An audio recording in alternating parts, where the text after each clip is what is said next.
Our celebrity guest author and man of the hour lives in Staten Island, and he has been talking to us mostly on the radio, now on Zoomer. And now we have a whole new thing. It's Zoomer Times, but his books are probably 30, 40, so many of them, and he's coming out with a great one. We won't tell you about that yet. But welcome to our show, Darwin. Thank you for being here today. Anita, I am always delighted to talk to you. One of the pleasures I live for. I feel the same way, Darwin. Well, I have a hot show, and we're ready to begin at any time. Go. First, I want to tell you that I'm sort of a cable news junkie, and I found that in the last 2 days, with this 24-hour news cycle, it's basically the same story being repeated over and over. They bring on different people, but the same story. So I want actually to talk about policing, but in a way you've never heard before, because as you know, I traveled the world for 50 years for Simon & Schuster, which by the way was owned by Gulf and Western, a company called Gulf and Western. And I went to lawless countries, and I went to police states. And I had a great grandmother who I thought was trying to be the oldest woman who ever lived in North Carolina. She survived this Civil War. And she told me, if you live long enough, everything will happen to you. And how long did she live? 105. Oh my goodness, that's fabulous. A young 105. Wow. Oh, the story she told about the Yankee soldiers. And anyway, first I want to make it clear that I am a great admirer of the police. The police have, actually some of them have actually come to work for me over the years, you know, in helping me restore buildings and things. And so I've always had basically a good relationship with the police. But I have had several encounters around the world. And I'd like to tell you about my first. And these stories are not pretty. I'll cut to the chase and throw in like they used to advertise a movie. In my life, I have been arrested on a charge, never convicted, of arson, grand larceny, murder, rape. I'm not making this up. This really happened to me. But first, I want to tell you how it began. It began when I was just turned 5 years old, and suddenly 3 FBI agents and 6 policemen arrived at my home in Boomer, North Carolina, a small town west of Winston-Salem. And they had some very bad news. My stepfather, my mother's husband, had been murdered. Now, he worked for the Department of Commerce. It was World War II was just beginning, and it happened at the port of Wilmington. He was kidnapped with a woman agent for the government and a male agent, and they were tied up to a tree, covered with gasoline, and set on fire. Oh, so the police and the FBI were there. My stepfather never told me what he did, but I think he was involved in some sort of espionage for the government, because he just said the Department of Commerce. But I think, you know, because Wilmington, North Carolina, ships were being also made to fight the Nazis. So there was a lot of stuff going on there. And my mother wanted to be quizzed because they thought she might provide some insight into who did it, but of course she didn't know at all. And it was a tragic event. And then we moved to Norfolk, Virginia, which was another dangerous port during the war. And then by then she had fallen in love again with a young man who was blonde, handsome, one of the handsomest men I've ever known in my life. And he spoiled me rotten. He was the greatest of the many stepfathers I've had. He was the greatest. And then, he just lavished love. And he was the most American man. He knew who all the baseball scores. He knew who Betty Grable's husband was.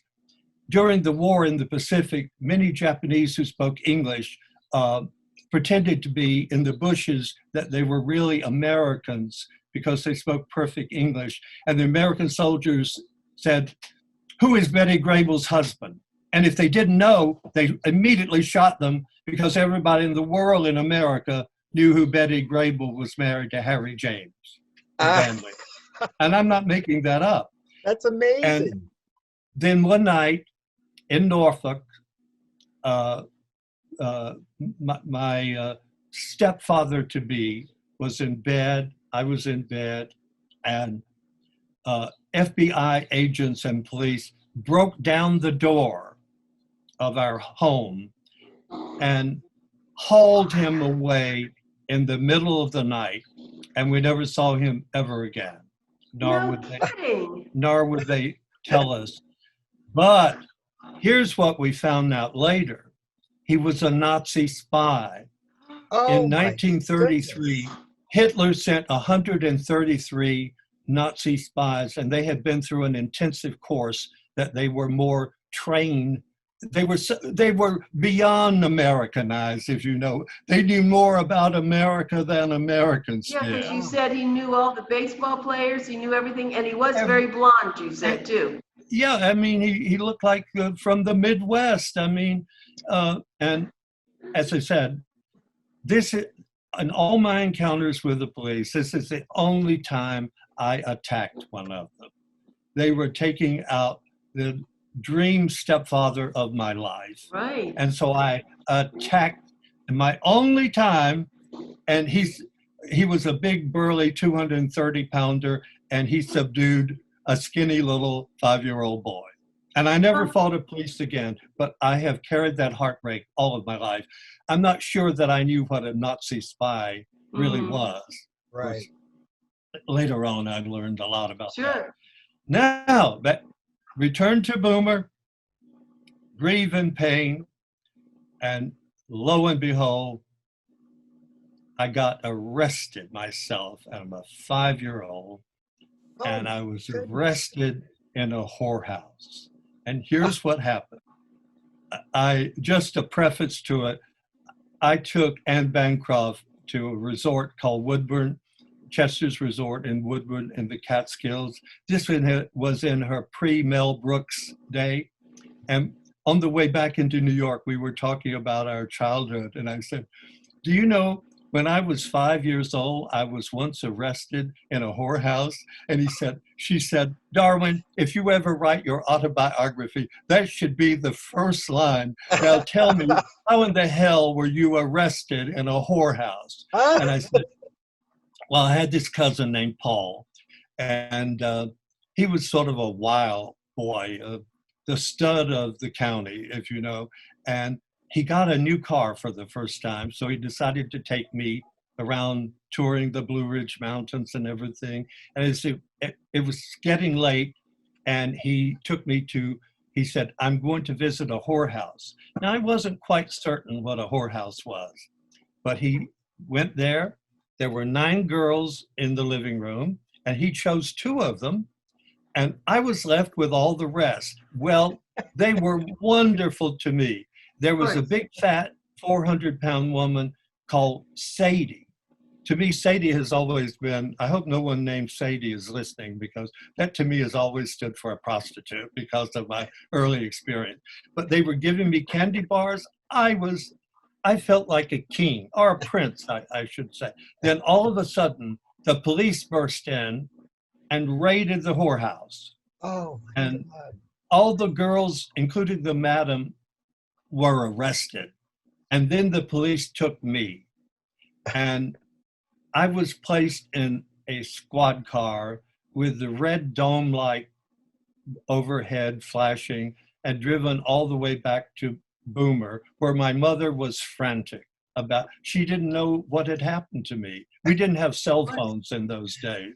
Of course. And it turned out that, I know it sounds like an impossible thing, but again, I always develop a wonderful, a friendly feeling toward prostitutes, which I encountered all over the world, but I got off on a good foot because they were wonderful to me. And that's with my beginning relationship with the police.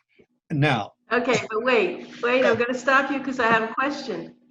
So this is a lot of trauma for a little kid. yes, How did you handle the trauma? Did it bother you? What did you think? What was going on in your mind? well, it was World War II, and members of my family were dying. 2 died at Pearl Harbor.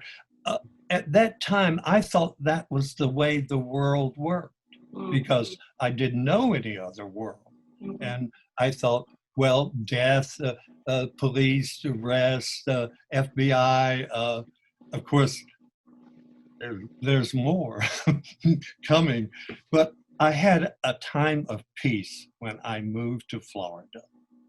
Florida, I sort of escaped that. And I thought Miami, I had reached nirvana. It was heaven. I loved Miami, and I still do, although it's a very different place now. Now, how old But were you when you came to Miami? I was 11 years old, Okay. and I lived on Miami Beach with, my mother worked for a woman, an actress called Sophie Tucker. Oh, I know Sophie Tucker. And then Judy Garland, Frank Sinatra, everybody dropped in, and I became interested in movie stars. Things were going fine until the night of the senior prom.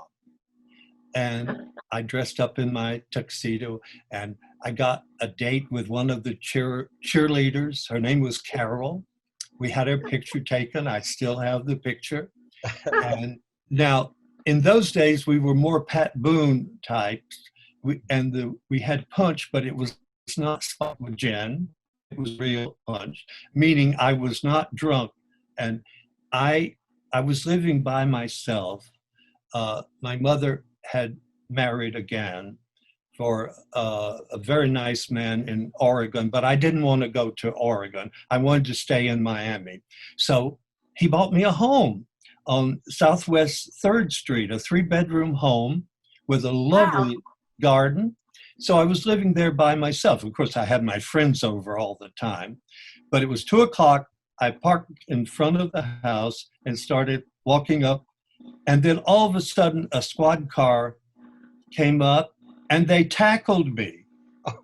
And they searched the car and they hauled me to the police station.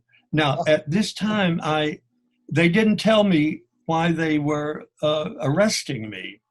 Well, they got to the police station and the captain lectured them. What in hell are you arresting this young man for? Did you find anything in his car? Liquor? He said, no. And he said, well, that was actually his home. And then they said, where are your parents? And I said, in Oregon.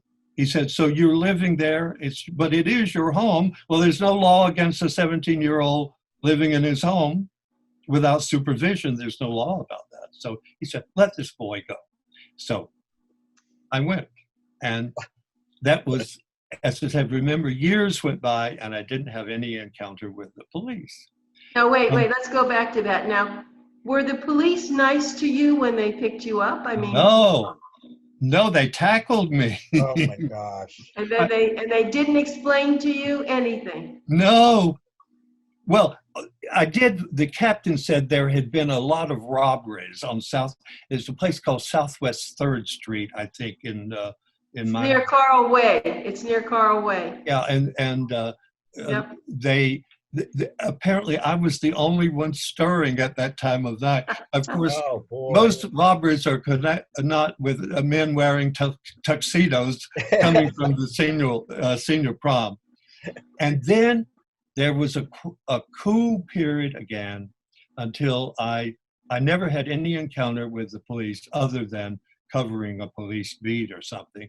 And then I was assigned the Bureau Miami Herald in Key West. And one night I'd driven to Miami. I was returning. It was very early in the morning. And all of a sudden the police, something happened to I had a Buick. Something happened to my car and the muffler started making a loud noise. Well, at 1 or 2 o'clock in the morning, the only thing to do was drive into Key West with this loud noise. Well, a squad car stopped me. And I said, oh my God, you're not supposed to drive with a loud muffler. Right. And then he said, oh, I know who you are. And then he said, I'm getting so tired of Monroe County. I said, what do you mean, sir? I always learned to say, sir. He was practically my age. He said, you're on the list given by the county of Monroe County Sheriff that you're one of the people never to be arrested in Monroe County, regardless of what you're doing. And I'm tired of all this special treatment of people. And I said, I'm so sorry, sir. And then, because can I go on into Key West with my bad muffler? I'll get it fixed first thing in the morning. And he said, go on. And I was allowed. Now, Darwin, was that because you worked for the Miami Herald that you were untouchable? Well, I was very great friends with the sheriff. He and I were good buddies, and I saw him every day. Of course, that was part of my news beat, and he was the one that housed Harry S. Truman when he came down for the last, and he got me all those interviews with Harry S. Truman and wouldn't cut out the other. I mean, I loved the man. He was great for me. Then I thought it was all over I got offered part of Marilyn Monroe Productions, and I got to New York and I found that Marilyn was not in good shape. This was 1960. She was fading. There were problems. And then, as you know, in August of 1962, Marilyn Monroe died, and that ended Marilyn Monroe Productions, which never made a movie, never got off the ground. But I immediately, at my age, got hired as a vice president of an advertising agency, specializing in hiring movie stars to hawk products. We even hired Ronald Reagan to wear white shirts. He looked good in a white shirt, but that's beside the point. So I thought Monroe County was behind me. Then one day at my apartment in Greenwich Village, the FBI and Navy intelligence arrived. And there were 6 men there, and they said, we want you to take you to the FBI headquarters for interrogation.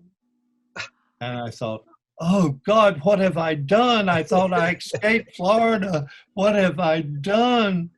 And they took me to the headquarters, and there were 6 naval officers there.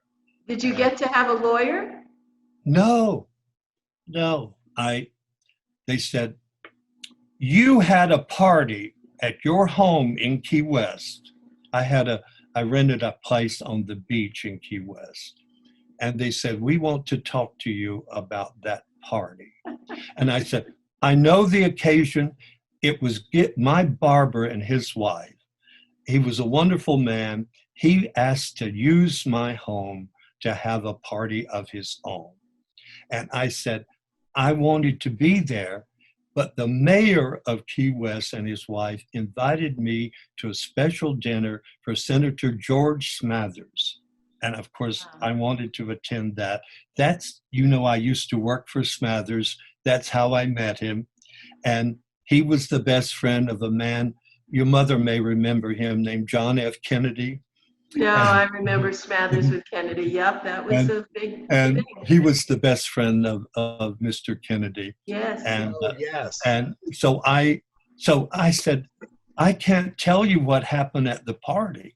I said, I then later went out with Margaret Forsman, the editor of the Key West Citizen, and we were at Captain Tony's till about 4 o'clock in the morning. And when I got back home, the house was in perfect shape, but everybody was gone.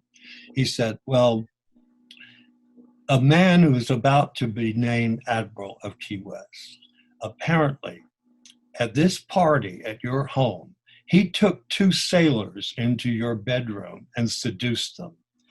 What do you know about that? And I said, I don't know a damn thing about that. I was not there.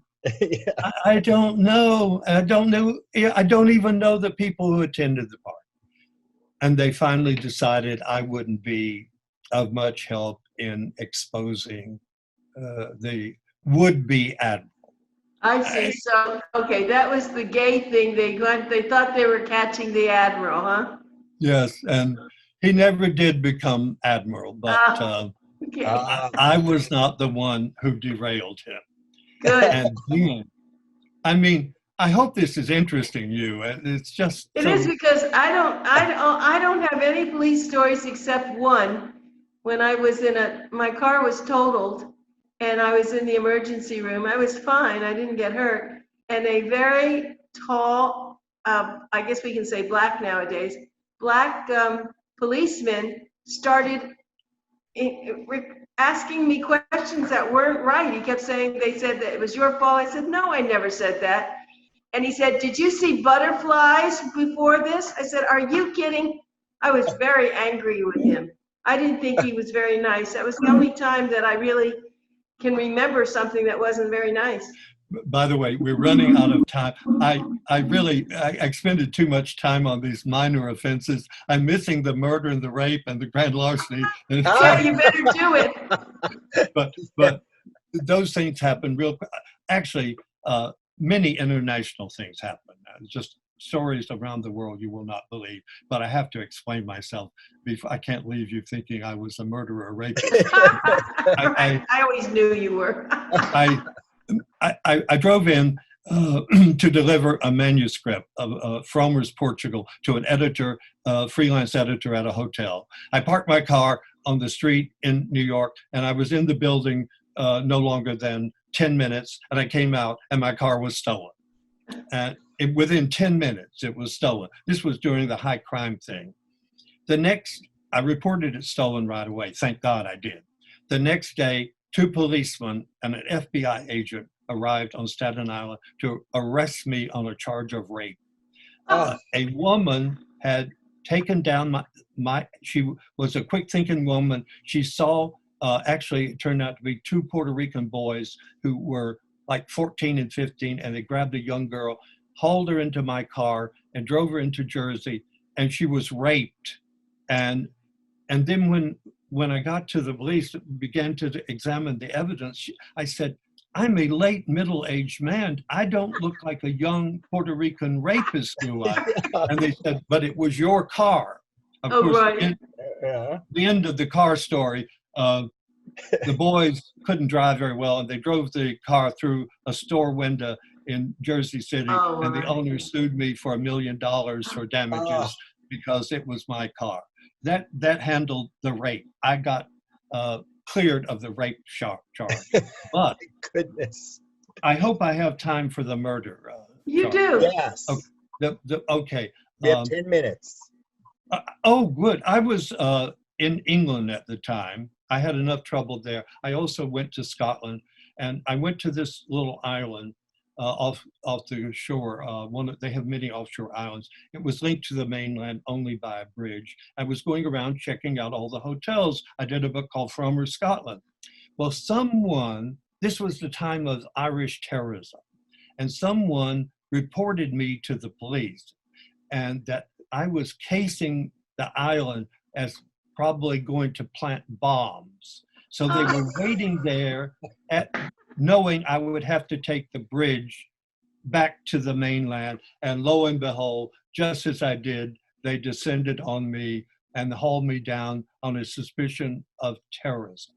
Of course, I knew the head of the Scottish Tourist Board, and we placed a call to him, and he exonerated me and he said, he said, the guy has Scottish blood and he's English. He's no Irish blood in him at all, he swears. And I was then absolved of terrorism. The murder charge was a sad story.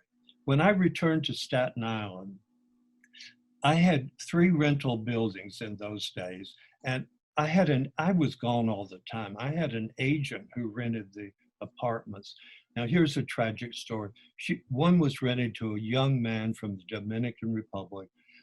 His family had worked hard and slaved. He was the light of their life, but he OD'd and died alone in his apartment. Oh, And he was in there 3 weeks before his oh, body was discovered. So oh. they flew up from Santo Domingo, Huh.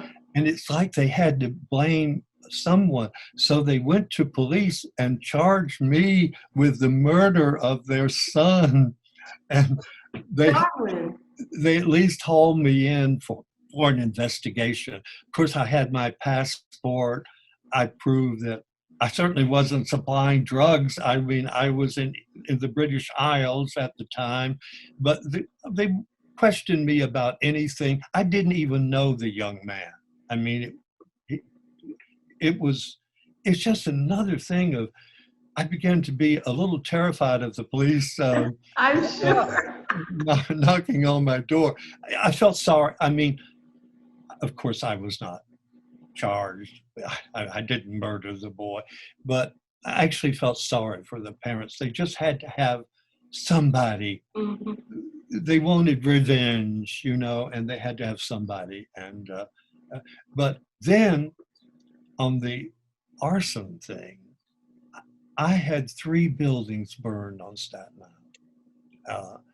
The 2 rental properties I had, it was one of the tenants got mad at the upper floor.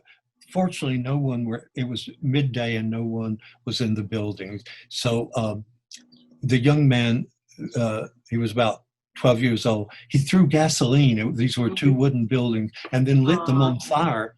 And the reason I was investigated, some people on Staten Island, there was a rash of owners. It was some bad economic time. They were setting their own buildings on fire and then getting the insurance. Sure. And but then I had to prove. They finally found the person who set the fire, and he had to go to reformatory school. But I thought, oh my God, rape, murder, or what else am I going to be charged with? But So, before we run out of time, I just want to say that you passed this over very quickly, but I'm sure each time something happened, you're a very kind, introspective person, and it must have caused you a little bit of concern and upsetness, and I hope they were nice to you. Did you ever have to get a lawyer? no, there was no. The charge would be impossible. I mean, you'd have to be really officially being arrested and being charged, or of course there was no charge. Did you ever have handcuffs on you? No. Oh, They didn't do that. nobody handcuffed you. Well, that was nice. No. Well, my dear friend, this was quite this could be on TV, the man that almost got caught, right? And I haven't even begun to tell you about when I traveled in actual police states. Oh, my goodness. I'm sure. You I'm won't, sure it was you won't terrible. believe what goes on. I mean, I've been in lawless states and I've been in police states, and I frankly prefer something in between. Well, I just want to tell, some police have been wonderful to me. For example, I had to go real quick on CNN. You remember Newt Gingrich? I remember him. I was going to be on CNN with him, and we were actually talking about Georgia because I, at the time, owned a very historic home in Washington, Georgia, the place where the Civil War came to an end. I told you that story a long time ago. You know what, Darwin? What we're going to do is just say goodbye, because when it shuts off, we don't get a chance to say goodbye. So I'm going to say goodbye, but you can keep talking. Well, I'll just tell you briefly, just one nice story. And I was speeding because I was held up in traffic. I was afraid I'd missed the CNN appointment, and where they were. And at that time, Newt was Speaker of the House, so I wanted to be on that show. And a policeman stopped me for speeding, and I said, "Oh, sir, you are." I said, "You are totally correct." And then I explained, and he said, "You're going to be with the Speaker of the House?" And I said, "Yes." He said, "I'll tell you what. you were speeding. And I said, I am totally guilty, sir. And he said, I'm going to follow me in my squad car and I will get you to CNN real fast. So I'm Well, saying that was nice. Yeah, I've had wonderful, in fact, 2 or 3 came and worked on my home. So all the things I'm telling you are just bizarre encounters. Well, the one thing human- that you are white and you are, yeah, and so it's the black folks who really have stories to tell, and they're telling them now, aren't they? And I'm reading so many stories about 10 years ago and with kids and what's happened. And so I'm very glad that this has occurred now. Maybe there will be some righteous and rightful things happening. What do you think? yeah. I really, at this point in America, I'm not predicting anything. I Right. really, I think before this year ends, we're going to see some very unusual happenings. Mhm. And do we have one more minute? Yeah. No, we're When off we the. get shut off, we just say goodbye now. Anyway, go ahead. Well, the most horrible thing that I ever talk about a police state, the dictator of when I lived in Morocco. You know that I lived there. In those days, they'd take 12 people on tours of the highlights of Africa, and this monster, Zizak, died yesterday, and in the country of Burundi, he had a way of dealing with people.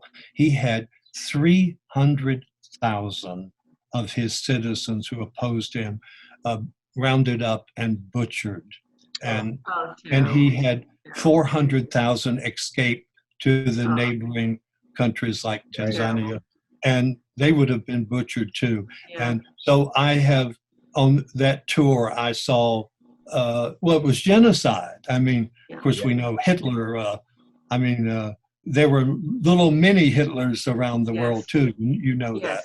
And that's the most horrible police state story. I have others, but that's the most horrible thing I have ever seen. It's just massive slaughter, and I did not recommend it as a tourist destination. I'm sure not. And then when I know you better, I can tell you the Know story. me better, right? You're never going to know me better than you know me now. I can tell you how I was arrested as a CIA spy in Iran, which was actually a tourist. And my competitor was Fodor. I was Fromer, but Fodor researchers were actually working as spies for the CIA, and they arrested me, strip search and everything, because they didn't make a distinction between Fodor and Fromer. These were two competitors, and I didn't know what in the hell they were talking about. At that time, I didn't know the Fodor people were being hired as secret. See, being a travel guide writer, you could, that was a great opportunity to spy on a country. I bet. But I was innocent. I have a question. What does strip search entail? Well, they examine your butt to see if you're hiding anything up there. Must be terrible. That must be a terrible situation. Anyone going into a police confinement is strip search. Is that right? Women also? Yeah. Well, not if you're what? Women? What? Well, they get a woman. Strip search? Yes, women. Yeah, sure. Yeah. In fact, I better be careful with the company I keep. I don't think I'm going to keep any company with you. You get into too much trouble. Well, yeah, but you see how you can be innocent, but the police have to follow whatever lead. I mean, if your car was reported being involved in a rape, I mean, they have to follow through with that. They had my license plate. Of course, it was smart that I reported it lost within the hour. I learned to do that. But you look so innocent, Darwin. You look so innocent. How could anyone think that you would do anything wrong? Well, I have never broken the law, except on occasions like one day I was speeding rapidly to get to Los Angeles to see Elvis Presley, and I was running late, and the zone was 65 miles an hour, and I was going 85 miles an hour. Oh, that's all. And the Nevada police got me. But I had to pay a fine immediately. What I've learned in many times, like with Las Vegas cops, you pay them the fine on the spot. You give them Yeah. like $85, give it to them and say, "Sir, will you pay my fine for me? Because I've got to run to see Elvis." You know, Oh, really? you learn, yeah, Yeah. you learn. You know, Darwin, just to, because you only have less than 1 minute. I know you saw The Green Book, and I saw The Green Book quite a few times, and that was one of the best films I think I've ever seen to do with Yeah. what we're going through now. Yes, but just for the sheer fun of it, though, I wish you would see the Gina Prolin's book. The movie is just fantastic. Yeah, well, right. Well, I'm gonna, Dan Forth.